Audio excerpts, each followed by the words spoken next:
surrogate for Bernie Sanders. Also, CNN contributor Bakari Sellers. I'm sorry to do that to you, Bakari. And political strategist Angela Rye. Good to have all of you on this evening. So first off, we just heard from one of the questioners from last night's Democratic town hall. The voters have been so thoughtful in their debates, in their town halls, and with their questioning. Are they getting the campaign that they deserve? First to you, Bakari, since I screwed up your name. Well, no, thank you.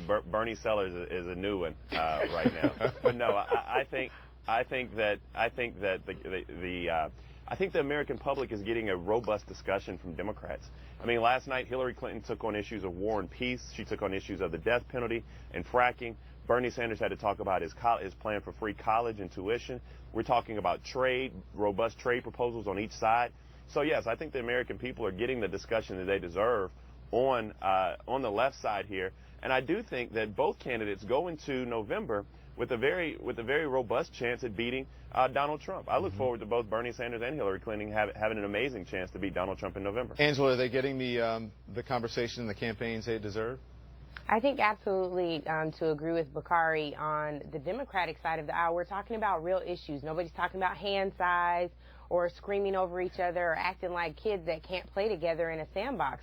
We're talking about real life issues, and I think that it is typical of what happens on the Democratic side of the aisle.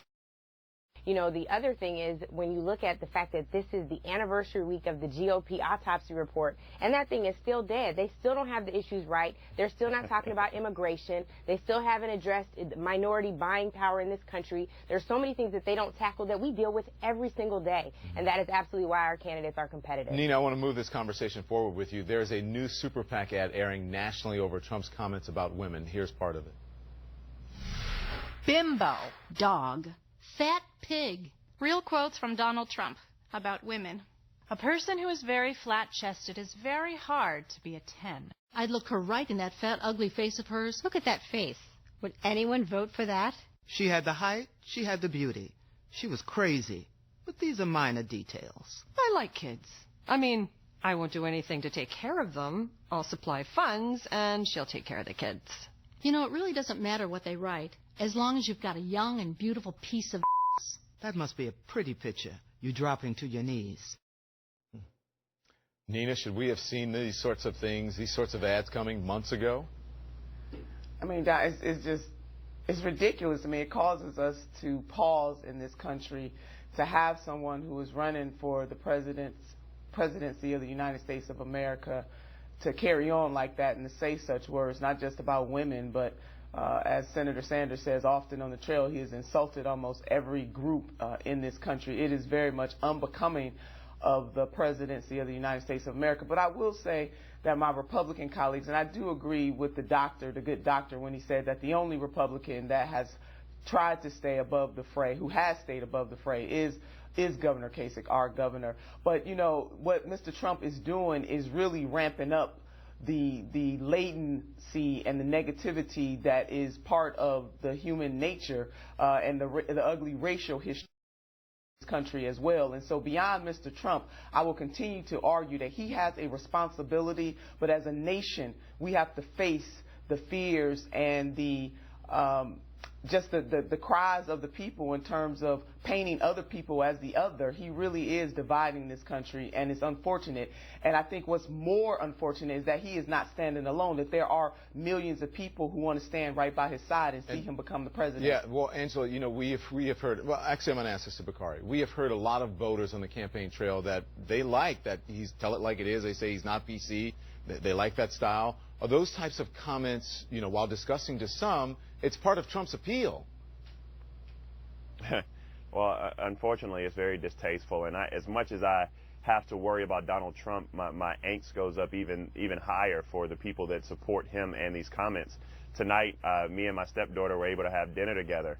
And to look at a 10-year-old young African-American girl and know that she's going to have a very difficult ladder up, but it's even going to be more complicated if Donald Trump is president using language like that.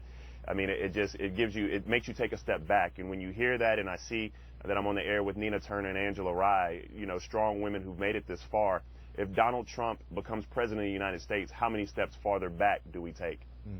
Bernie Sanders likes to say that he doesn't run negative ads. If Bernie Sanders became the nominee and ran against Trump, Would that have to change, Angela? Well, I don't think that he would have to go negative. He could just go truthful. That's right. Just like that ad where those literally were his words about women. It plays by itself. There's another New York Times video today comparing how the president deals with protesters at his rallies versus how Donald Trump deals with protesters at his rallies. The words are in black and white, Don. It's clear as day. And Bernie Sanders wouldn't have to run a negative ad. All he would have to do is use Donald Trump's words against him.